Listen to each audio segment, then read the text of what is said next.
میرے رضا میرے رضا میرے رضا میرے رضا. بسم اللہ الرحمن الرحیم. السلام علیکم ورحمۃ اللہ وبرکاتہ. محترم ناظرین اور سامعین، پچھلے لیکچر میں ہم نے نحو کی ابتدائی باتیں، تعریف، موضوع، غرض و غایت اور اسی طرح وجہ تسمیہ، یہ تفصیلی طور پر ہم نے اس کو پڑھا تھا. آج کے لیکچر میں ہم نحو کا سبق نمبر پہلا، لفظ اور اس کی اقسام. دیکھیے ناظرین، انسان جو بھی گفتگو کرتا ہے، جو بات بولتا ہے، زبان سے جو کچھ الفاظ ادا کرتا ہے، اسے لفظ کہتے ہیں. اب اس کے بعد لفظ دو طرح کا ہوتا ہے، ایک موضوع ہوتا ہے اور ایک مہمل ہوتا ہے. جو بھی بامعنی بات انسان کرتا ہے اس کو موضوع کہا جاتا ہے، اور جو بے معنی بیکار کی فالتو کی بات جیسے ہم کہہ لیں اپنی زبان میں کرتا ہے تو اس کو مہمل کہا جاتا ہے. مثال میں دوں گا، جیسے ہم اپنی گفتگو کے اندر یوں کہتے ہیں کہ یار پانی وانی لاؤ، تو اس گفتگو کے اندر اس جملے میں جو پانی ہے یہ لفظ بھی ہے اور لفظ موضوع بھی ہے جو بامعنی ہے، پانی کا کوئی معنی بھی ہے، لیکن جو اس کے ساتھ وانی کہا گیا یہ لفظ تو ہے، انسان نے اس کا تلفظ تو کیا، بولا تو گیا، بات کی تو صحیح، لیکن ایسی بات تھی، ایسا لفظ تھا جس کا کوئی معنی نہیں ہے. وانی کا کوئی معنی نہیں ہوتا، ہاں پانی کا معنی ہوتا ہے. تو جو بامعنی لفظ ہوتا ہے اسے موضوع کہا جاتا ہے، اور جو بے معنی ہوتا ہے، بیکار ہوتا ہے، اس کو مہمل کہا جاتا ہے. سبق کے اندر دیکھیں اسی چیز کو بیان کیا گیا ہے کہ انسان جو بات بولتا ہے اسے لفظ کہتے ہیں، پھر جو لفظ بے معنی ہو اسے مہمل کہتے ہیں. عربی کے اندر انہوں نے دیزن یوں سمجھ لیں، جب ہم ہتھوڑے سے دیوار پر کچھ ٹھوکتے ہیں تو دیوار کے پیچھے سے ٹھک ٹھک کی آواز، دھس دھس کی آواز جو ہوتی ہے وہ دیزن کی ہوتی ہے، تو یہ بے معنی ہوتی ہے. اور جو لفظ بامعنی ہو اسے موضوع یا مستعمل کہتے ہیں. جیسے قلم، عربی کی مثال دیں گے تو ہم اپنی زبان میں کوئی بھی مثال دیتے ہیں، قلم، پین، سیاہی، بوتل، کھانا، کوئی بھی لفظ کہیں جس کا کوئی معنی ہو تو وہ موضوع یا مستعمل ہوتا ہے. اب مہمل تو ویسے ہی کچھ اس کا کوئی اقسام نہیں بنتی، باقی رہا موضوع. موضوع کی پھر دو قسمیں ہو جاتی ہیں، مرکب اور مفرد. مفرد اکیلے کو کہتے ہیں اور مرکب ایک نہیں بلکہ ایک، دو یا دو سے زائد چیزوں کو کہا جاتا ہے کہ جب دو چیزیں مل کر ایک ساتھ ہو جاتی ہیں تو ان کو مرکب کہا جاتا ہے. اکیلے لفظ کو مفرد یا کلمہ کہتے ہیں. جیسے مثال دی جمالن، اونٹ، تو یہ اکیلا لفظ ہے. اور اگر ایک سے زائد موضوع الفاظ ہوں، ایسے الفاظ جن کا کوئی معنی ہو ایک سے زائد ہوں، ان کے مجموعے کو ایک ساتھ جب آئیں ان کے مجموعے کو مرکب کہتے ہیں. جیسے لیلۃ القدر، لیلۃ القدر، لیلت الگ اور القدر الگ کر لیں تو یہ الگ الگ ایک ایک ہو جائیں گے، مفرد مفرد ہو جائیں گے. جب ان دونوں کو آپس میں ملا دیں ان کے مجموعے کو مرکب کہا جائے گا. اسی طرح ایک اور مثال دی انہوں نے، زید جالس فی المسجد، کہ زید مسجد میں بیٹھا ہوا ہے. تو یہاں پر 3 سے 4 الفاظ کا مجموعہ ہو گیا ہے، تو یہ بھی مرکب ہے، بس ایک سے زائد ہونا چاہیے تو اس کو مرکب کہتے ہیں۔ اب دیکھیں مرکب تو ہے، کچھ باتیں ہم کرتے ہیں مرکب ہوتی ہیں، لیکن سننے کے بعد ہمیں مزید گفتگو سننے کی طلب ہوتی ہے کہ کچھ اور کہے تو ہم بات سمجھ سکیں، اور کچھ الفاظ ایسے ہوتے ہیں، کچھ مرکبات ایسے ہوتے ہیں کہ ان کو بولنے کے بعد مزید کچھ اور طلب نہیں ہوتی الفاظ کے سننے کی۔ تو اسی چیز کو سبق کے اندر بیان کریں گے کہ مرکب کی اقسام۔ مرکب کی 2 قسمیں ہیں، ناقص، نمبر 2 تام۔ جس مرکب میں بات مکمل نہ ہو، یعنی الفاظ ایک سے زائد ہیں لیکن سننے کے بعد بات پوری نہیں ہوئی، ہمیں مزید خواہش ہے، ضرورت ہے، طلب ہے کہ اور بات کرے اور الفاظ ملائے تو بات سمجھ میں آئے، تو وہ مرکب جس کے بعد جو ہے بات سمجھ میں نہ آئے، بات مکمل نہ ہو، اسے مرکب ناقص کہتے ہیں، یا اس کا دوسرا نام مرکب غیر مفید کہتے ہیں۔ جیسے انہوں نے مثال دی اس کی کہ جب ایک سے زائد الفاظ ہوں پھر بھی بات مکمل نہ ہو، جیسے ماء البحری، ماء پانی کو بولتے ہیں اور بحر سمندر کو بولتے ہیں، سمندر کا پانی۔ جب یہ 2 الفاظ کہے، سامنے والے کو کیا سمجھ میں آئے گا؟ سمندر کا پانی کیا ہے، اس کو کھارا ہے، میٹھا ہے، یا میں سمندر کے پانی دیکھنے گیا تھا، کچھ بھی بات سمجھ میں نہیں آئی، تو یہ ناقص بات ہوتی ہے، اسی کو کہتے ہیں مرکب ناقص۔ دوسری انہوں نے مثال دی ولد صغیر، چھوٹا بچہ۔ 2 الفاظ ہیں، ایک سے زائد ہیں، مرکب ہیں لیکن ناقص ہے۔ کیوں؟ صرف اتنا کہہ دینے سے ولد صغیر، چھوٹا بچہ، بات مکمل کمپلیٹ نہیں ہوتی، سامنے والے کو پوری بات سمجھ میں نہیں آتی، اس کو مزید الفاظ سننے کی ضرورت ہوتی ہے کہ یہ آیا کہنا کیا چاہ رہا ہے۔ تو ولد صغیر، چھوٹا بچہ، میرا چھوٹا بچہ ہے، چھوٹا بچہ چل رہا ہے، یہ پوری بات کرنے کے بعد جو ہے نا ہمیں اس کا مفہوم سمجھ میں آئے گا، صرف 2 الفاظ کہنے سے ہمیں سمجھ میں بات نہیں آ رہی، لہٰذا ایسے 2 الفاظ یعنی ایک سے زائد جو الفاظ ہوں جن کو مرکب کہا جائے تو یہ مرکب ناقص کہلاتے ہیں، کہ بات ناقص سمجھ آتی ہے، بات پوری سمجھ میں نہیں آتی۔ اور جس مرکب میں بات مکمل ہو جائے، سمجھ میں آ جائے، مزید الفاظ کہنے کی ضرورت نہ پڑے، اسے مرکب تام کہتے ہیں۔ اللہ احد، اللہ ایک ہے، تو اس میں دوسرے الفاظ کی مزید ضرورت نہیں پڑی، تو یہ ایک سے زائد بھی ہیں، مرکب تام ہے کہ بات پوری مکمل سمجھ میں آ گئی۔ لا تکذب، تم جھوٹ نہ بولو، اس کے اندر بھی جو ہے بات پوری سمجھ میں آ رہی ہے، مزید الفاظ کہنے کی ضرورت نہیں ہے، تو یہ مرکب تام کہا جائے گا ایسے مرکب کو کہ جو ایک سے زائد الفاظ ہوں اور بات پوری بھی سمجھ میں آ رہی ہو۔ تو مرکب تام کو مرکب مفید بھی کہتے ہیں، جملہ بھی کہتے ہیں اس کو، اور اسی کو کلام بھی کہتے ہیں۔ تو 4 نام ہو گئے ایک ہی چیز کے، مرکب تام، مرکب مفید، جملہ اور کلام۔ اب بات چلی ہے جملے کی، کلام کی، مرکب مفید کی، تو پھر جملے کی اقسام انہوں نے بیان کی کہ جس جملے کا پہلا جز اسم ہو اسے جملہ اسمیہ کہتے ہیں۔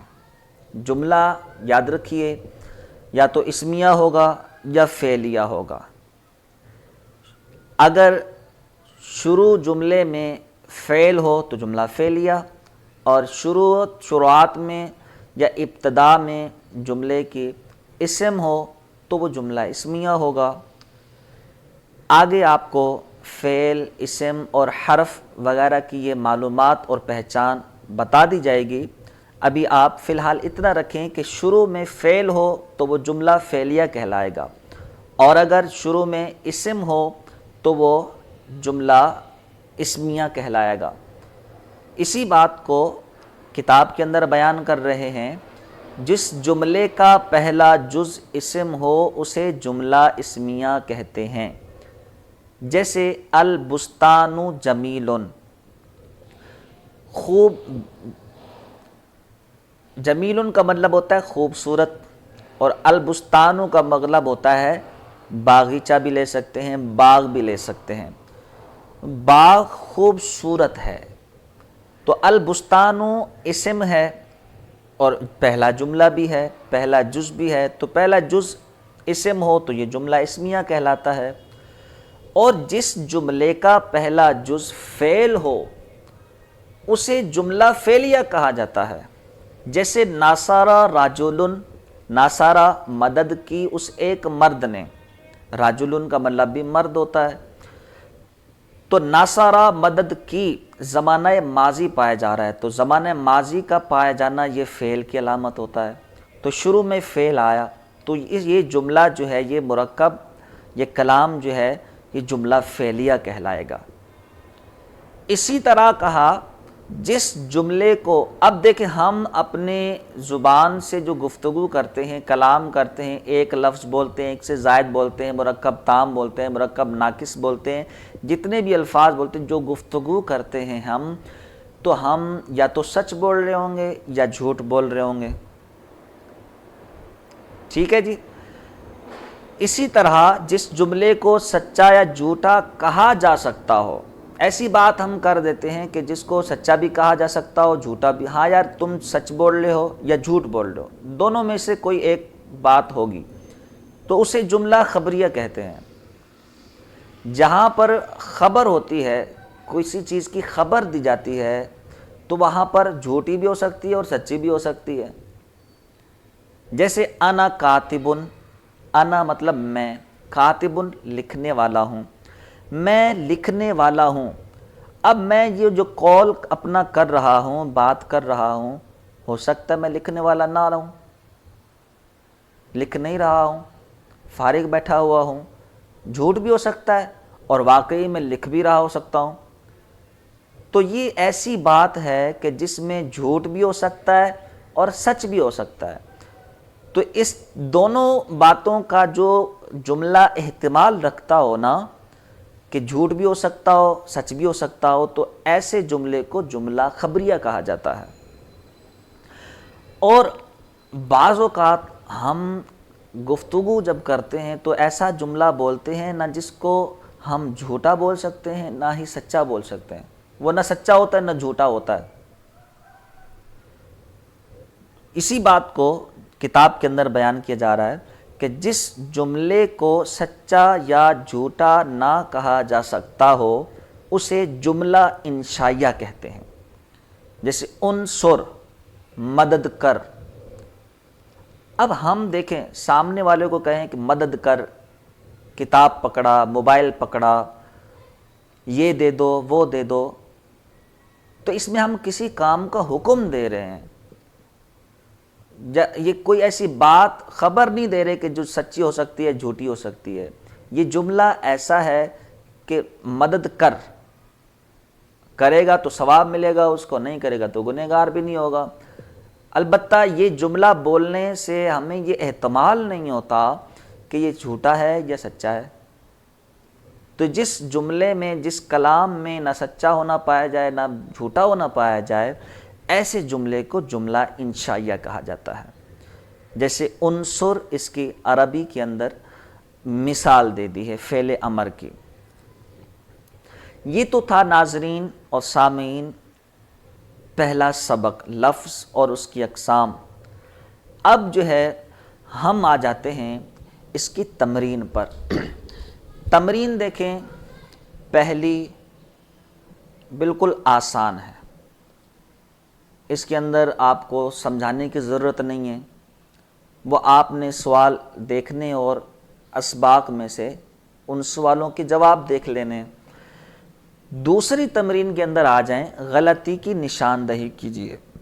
یہاں پر میں آپ کو ایک عرض کروں گا کہ دیکھیے اس کتاب کے اندر مصنف نے اور جس نے بھی اس میں اپنا حصہ ڈالا اس کی تحریر میں، بڑا ہی پیارا انداز ہے ان کا کہ انہوں نے ہر طرح سے بچے کو، ابتدائی طالب علم کو سمجھانے کی کوشش کی کہ کہیں سے ایسا نہ ہو کہ اس کو یہ بات سمجھ میں نہ آئے۔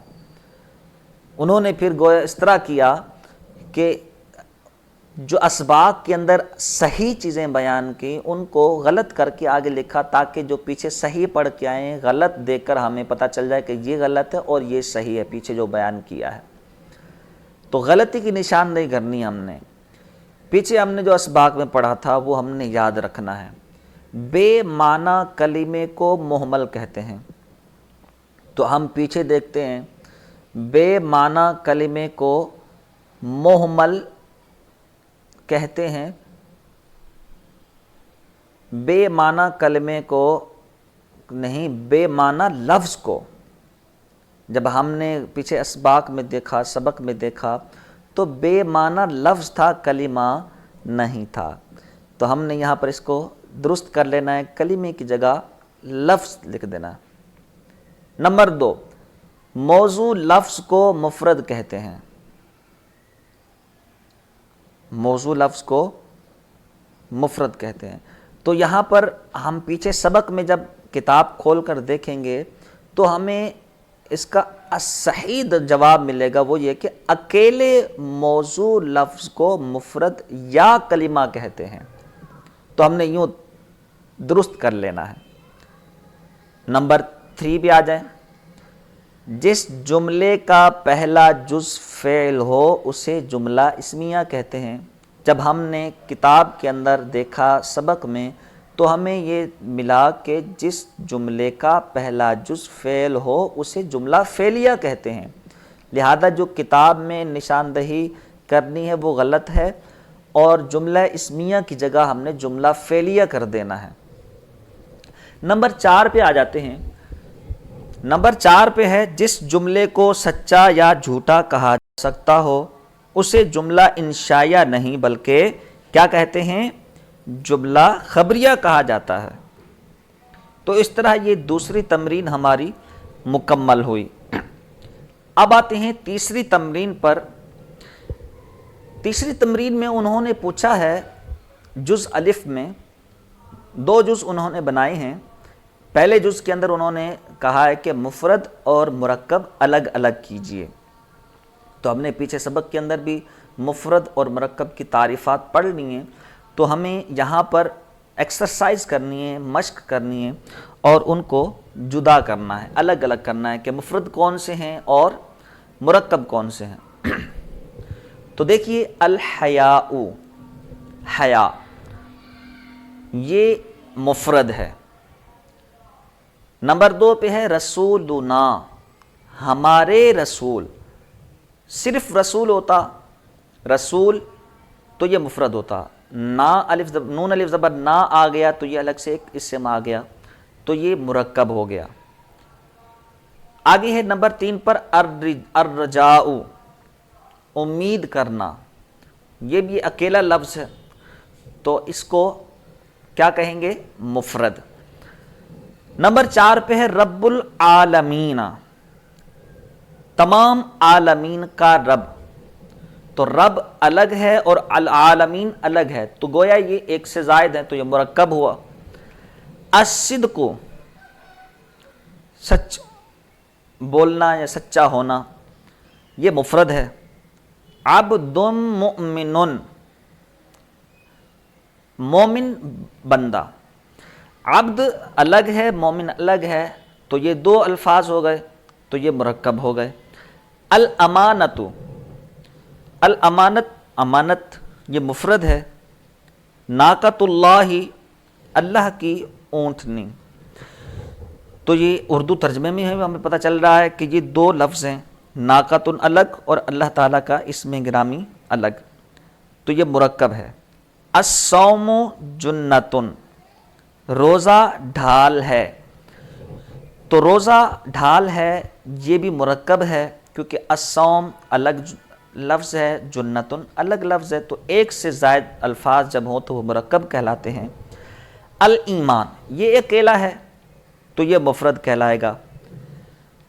نمبر 11 پہ آ جائیں، الصلاۃ نور المؤمن، نماز مومن کا نور ہے، تو یہاں پر سیدھے سیدھا 3 الفاظ ہیں، تو 3 الفاظ تو انڈرسٹوڈ سی بات ہے کہ یہ مرکب ہی کہلائیں گے۔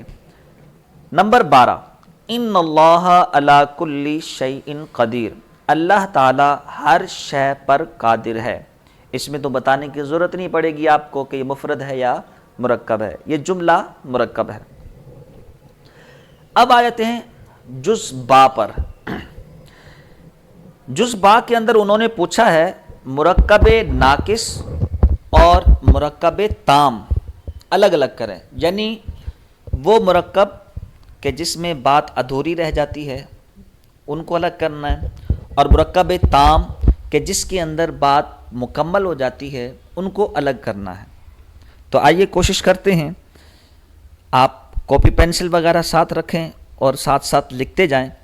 نمبر 1 پہ ہے الدعاء مخ العبادتی، دعا عبادت کا مغز ہے، تو یہ بات مکمل ہو گئی اور بات سمجھ میں بھی آ گئی، تو لہٰذا یہ مرکب تام ہوا۔ الطہور شطر الایمان، نمبر 2 طہارت ایمان کا حصہ ہے، تو یہ بھی بات مکمل ہو گئی، کمپلیٹ ہو گئی، تو یہ دوسرے والا آپشن بھی یہ مرکب تام ہے۔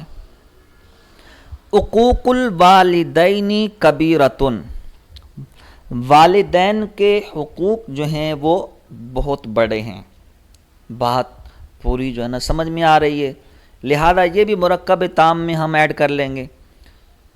الیمین الغموس، یہ غموس قسم کہ ہم کس میں پڑھیں گے آگے درجات میں جا کے، قسم جو ہم کھاتے ہیں ان میں سے ایک قسم ہے یمین غموس، تو یمین غموس صرف اتنا کہہ دینے سے ہمیں بات سمجھ میں نہیں آ رہی، لہذا یہ مرکب کون سا ہوا؟